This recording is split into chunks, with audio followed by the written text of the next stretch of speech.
అందరికీ నమస్కారం. జై శ్రీరామ్ అండి. అందరికీ నమస్కారం. మీరు ఆల్రెడీ తమ్లైన్ చూసి ఉంటారు. తప్పు ఎవరిది రైట్ ఎవరిది అనేది మనం జడ్జ్ చేయడానికి లేము. మనం ఏ పార్టీకి వత్తాసు పడడానికి కూడా లేవండి. కాకపోతే ఒక ఎలక్షన్ అనేది మన స్టూడెంట్ ఎలక్షన్ అనేది చూస్తాం. స్టూడెంట్ ఎలక్షన్ నుంచి చూసినప్పుడు ఏమవుతుందంటే మన స్కూల్లో కానీ అక్కడ ఎలక్షన్ జరిగేటప్పుడు న్యాయ నిర్ణేతలు అనేది ఉంటారు. మన టీచర్స్ ఉపాధ్యాయులు అక్కడ చిన్న చిన్న ఒక 400 మంది స్టూడెంట్లు 300 మంది స్టూడెంట్స్ ఉన్నప్పుడు న్యాయ నిర్ణయం ఎవరికి ఎంత ఓట్ బ్యాంకింగ్ పడింది అని చెప్పేసి వాళ్ళే ఎలక్షన్ కండక్ట్ చేస్తారు, వాళ్ళే ఎస్పీఎల్ని రెడీ చేస్తారు, వాళ్ళే అనౌన్స్ చేస్తారు. అయితే నిన్నటి నుంచి ఆంధ్రప్రదేశ్ ఎలక్షన్స్ మీద ఒక ఆర్టికల్ అనేది కొంచెం చక్కర్లు కొడుతుందని చెప్పాలి. సో ఆర్టికల్ ఏం జరిగింది అన్నది నేను మీకు ఆర్టికల్ ఏం చెప్పారు అన్నది మీకు షార్ట్ కట్ లో చెప్తాను చూడండి. జనరల్గా ఫస్ట్ ఆఫ్ ఆల్ ఈ ఛానల్ సబ్స్క్రైబ్ చేయండి, లైక్ చేయండి, నాకు కొంచెం సపోర్టివ్ ఉంటుంది. నేను న్యూట్రల్గా ఉండే జనాల కోసం మాట్లాడుతున్నాను. ఇప్పుడు నేను మాట్లాడే మాటలు ఒక పార్టీకి మంచిగా అనిపించవచ్చు, ఇంకో పార్టీకి తప్పుగా అనిపించవచ్చు. కాకపోతే మనకి భారత రాజ్యాంగం ఇచ్చిన హక్కు అనుకోవచ్చు. హక్కు అనేది ఏంటంటే ఓటు వినియోగం, మాట్లాడుకునే స్వతంత్రం, ఎవరి మీద ఎలాంటి నింద లేకుండా, ఎవరి మీద ఎలాంటి ప్రాపగండా చేయకుండా ఉన్నది ఉన్నట్టు మాట్లాడగలిగితే మేబీ ముందుకెళ్ళొచ్చు. సో నేను ఆర్టికల్ ఏం చెప్తుందంటే 24 ఎన్నికల ఫలితాలపై అనుమానాలు అని చెప్పేసి 8 గంటల్లో నమోదు అవ్వాల్సిన ఓట్లు కేవలం 2 గంటల్లో నమోదయ్యాయంట. అంటే 8 గంటలు పట్టి సమయంలో పడాల్సిన ఓట్లు కేవలం 2 గంటల్లోనే పట్టి ఆల్రెడీ మీరు తమ్ములని చూసి ఉంటారు. అయితే దాని వెనుక ఈ ఆర్టికల్ ఏం చెప్పిందంటే ప్రధానంగా ఎన్నికల రోజు ఎన్నికల సంఘం విడుదల చేసిన పోలింగ్ శాతం అర్ధరాత్రి వేళ ఒక్కసారిగా పెరగడం, కేంద్రం మరియు రాష్ట్ర ఎన్నికల సంఘాలు పోలింగ్ శాతానికి పొంతన లేకపోవడం పలు సందేహాలకు దారితీస్తుందని చెప్పేసి రాశారు. అండ్ మే 13న అంటే 2024 మే 13న సాయంత్రం 5 గంటల వరకు 68.4% పోలింగ్ నమోదైంది. ఇంకా పెద్ద సంఖ్యలో ఓటర్లు క్యూ లైన్లో ఉన్నారని ప్రకటించింది అప్పుడు ఏపీ సీఈఓ. అదే రోజు రాత్రి 8 గంటలకు పోలింగ్ శాతం 68.12% నమోదైంది. అంటే 11:45కి సుమారుగా అంటే 5 గంటలకేమో 68.0 అంటే 68.4% అయితే అదే వచ్చినప్పటికి 8 గంటలకు వచ్చినప్పటికి 68.12%. అంటే కేవలం ఆ టైంలో 5 గంటల నుంచి 8 గంటల వరకు కేవలం 0.08% మాత్రమే పోలింగ్ అయింది. అంటే ఎంత మినిమం 5 అంటే 5, 6, 7, 8 3 hours లో ఖాళీ ఒక 1% కూడా 0.8%, అంటే 1% దరిదాపుల్లో కూడా వెళ్ళలేదు. సో అలా అయితే అదే విషయం వచ్చినప్పటికీ 11:45 గంటలకు మాత్రం 76.5% పోలింగ్, అంటే 76.5% అనేది పోల్ అయింది. అది ఎవరు? ఇవన్నీ కూడా ఏపీ సీఈఓ ఇచ్చిన లెక్కలు, ఎలక్షన్ కమిషన్ ఇచ్చినవి. అయితే మే 17న పూర్తి పోలింగ్ శాతం అంటే 80.66% నమోదైంది. అదే పోస్టల్ బ్యాంక్ ఓట్లతో కలుపుకుంటే 81.86% పోలింగ్ నమోదైందని ఆ రోజు అధికారికంగా ప్రకటన చేసింది రాష్ట్ర ఎన్నికల సంఘం. అయితే ఇక్కడ ఇంకొక విషయం,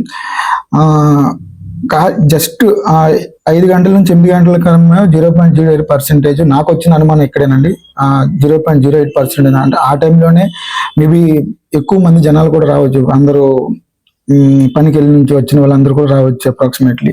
సరే 5 గంటల నుంచి 8 గంటల వరకు పెరిగిందంటే నాకేం డౌట్ రాకపోతుంది. కాకపోతే 8 గంటల నుంచి 11:45 గంటలకు మాత్రం ఒకేసారిగా 76.5% పెరగడం, అదే 5 గంటల నుంచి 11:48 గంటలకు చూసుకుంటే 8.38, అంటే 3 hours లో 0.8 అయితే ఇక్కడికి వచ్చినప్పటికి 5 నుండి 11:45 అంటే దగ్గర ఆల్మోస్ట్ ఒక 5 to 6 hours మధ్యలో 8.38 పెరగడం అనేది మరి ఇది అనుమానంగా వచ్చిన అని చెప్పేసి ఆర్టికల్ రాసింది. అయితే రాత్రి 11 గంటల తర్వాతగా ప్రతి అంటే 3,500 పోలింగ్ బూత్ల్లో ఇంకా పోలింగ్ కొనసాగుతూనే ఉందని, ఆ బూత్ లో 4.16% ఓటింగ్ నమోదైందని, దీంతో మొత్తం పోలింగ్ శాతం 80.66, సో 66% నమోదైందని ఆ రోజు మన ఎలక్షన్ కమిషన్ ప్రకటించింది. అయితే మే 14 తేదీన ప్రెస్ మీట్ పెట్టి అర్ధరాత్రి 2 గంటలకు చివరి ఓటు నమోదైందని తెలిపిన సీఈఓ, ఈ సీఈఓ ప్రకటించిన లెక్కల ప్రకారం పోలింగ్ రోజు అర్ధరాత్రి 11:45 నుండి అర్ధరాత్రి 2 గంటల వరకు, అంటే 2 గంటల 15 నిమిషాల వ్యవధిలో 3,500 బూతుల్లో 17,19,482 ఓట్లు నమోదవడం గమనార్హం అని చెప్పేసి ఆర్టికల్ రాసింది. అండ్ 3,500 బూతుల్లో 17,1982 ఓట్లు నమోదు అవ్వాలంటే సగటు ఒక బూత్ లో 491 ఓట్లు నమోదు అవ్వాలి. అంటే నిమిషానికి ఒక ఓటు వేసిన అన్ని చోట్ల ఓటు వేయడానికి మినిమం 8 గంటలు పట్టాలి. కానీ 2 గంటల్లో అన్ని ఓట్లు ఎలా నమోదయ్యాయి అనేది ఇక్కడ ప్రశ్న. ఎన్నికల సంఘం ఆ లెక్కల ఆధారంగా రాత్రి 11:45 అంటే 45 గంటల తర్వాత ప్రతి పోలింగ్ బూత్ ఎదుట 100 నుండి 135 ఓటర్లు వేచి ఉండాలి. అదే నిజమైతే ఒక్కో బూత్ లో 491 ఓట్లు ఎలా నమోదయ్యాయి? ఓకే, ఒకవేళ నిజంగా 2 గంటల్లో ఒక్క బూత్ లో 490 ఓట్లు నమోదైతే ఒక్క నిమిషానికి 3.6 ఓట్లు నమోదవ్వాలి. అంటే ఓటర్ గుర్తింపు కార్డు, ధృవీకరణ లాంటి వేలి ముద్ర వేయడం, వేలికి లింకు పెట్టుకోవడం, ఓటు వేయడం, ఇవన్నీ కేవలం 20 సెకండ్స్ లో పూర్తవ్వాలి.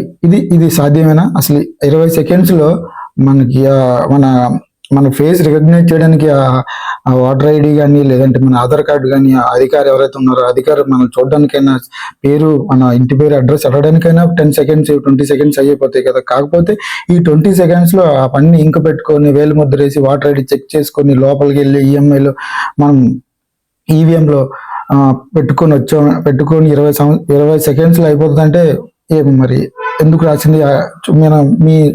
మనం ఆలోచించాల్సింది అది.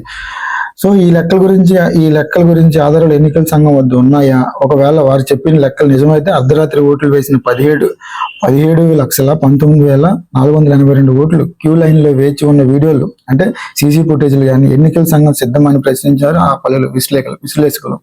అయితే మే 13 తేదీన రాత్రి 11:45 గంటలకు ఉన్న 76.5% పోలింగ్ శాతం, మే 17 తేదీన అదే ఏపీ సీఈఓ పూర్తి పోలింగ్ శాతం 81.66 అని చెప్పడం, కేంద్ర ఎన్నికల సంఘం 80.66 అని ప్రకటించడంతో తీవ్రం. అంటే ఇక్కడ ఏపీ ఎలక్షన్ కమిషన్ ఏమో 81.66 అని చెప్పింది, అక్కడ కేంద్రం వచ్చినప్పటికేమో 80.66 అని చెప్పింది. ఎందుకంటే ఏపీలో జరిగింది, స్టేట్ యొక్క ఎలక్షన్ కమిషనే సెంట్రల్కి ఇస్తుంది. సెంట్రల్కి ఇచ్చి అప్పుడు సెంట్రల్ అనేది అనౌన్స్ చేస్తుంది. కాకపోతే వాళ్ళిద్దరికి ఉన్న వ్యత్యాసం ఎంత 1% తేడా ఉంది. సో వీటి వల్ల కొంత అనుమానం అనేది ఉంది. సో ఇదంతా చూస్తే 2024లో ఏపీ అసెంబ్లీలో ఖచ్చితంగా గందరగోళం నెలకొన్నదని, భవిష్యత్తు ఎన్నికల సంఘం ఈ అంశాలపై సమాధానం చెప్పేందుకు సిద్ధంగా ఉండాలని హెచ్చరిస్తున్నారు ఆ విశ్లేషకులు. అయితే ఇక్కడ నా అభిప్రాయం, ఇప్పుడు దాకా వాళ్ళు చెప్పిన సబ్జెక్టులో మాత్రమే మాట్లాడాను. ఇక నా అభిప్రాయం చూసుకుంటే, మనం ఎన్నికలు వేసి ఒక వ్యక్తిని కానీ, ఒక పార్టీని కానీ, కొంతమందిని కానీ ఎందుకు గెలిపించుకుంటాం? వాళ్ళు మన భవిష్యత్తుని తిరగరాస్తారని, లేదంటే వాళ్ళ పరిపాలన బాగోలేదు ఇంకొకరు ఎంచుకోవాలని, మన పరిపాలన బాగుంటే అదే పర్సన్స్ కావాలని మనం అనుకోవడం కోసం మన ఎన్నికలు మనం వాడుకుంటూ మనం ఓటు వేస్తాం. కాకపోతే ఇక్కడ పెద్దన్న పాత్రలో ఉండాల్సిన ఎన్నికల కమిషన్ ఇలాంటి రూమర్స్ ఎప్పుడు కూడా నాకు తెలిసినంత వరకు నాకు ఎప్పుడైతే రాలేదు, ఇండియాలో ఎక్కడ రాలేదు. ఎందుకంటే ప్రతి ఒక్కరు గెలిచిన వెంటనే ఏం జరుగుతుంది, గెలిచిన వెంటనే వీళ్ళు వాళ్ళ మీద ఈవీఎంలని, వీళ్ళ మీద ఈవీఎంలతో గెలిచారని కానీ ఒక 1 month 2 months చర్చ ఉంటుంది.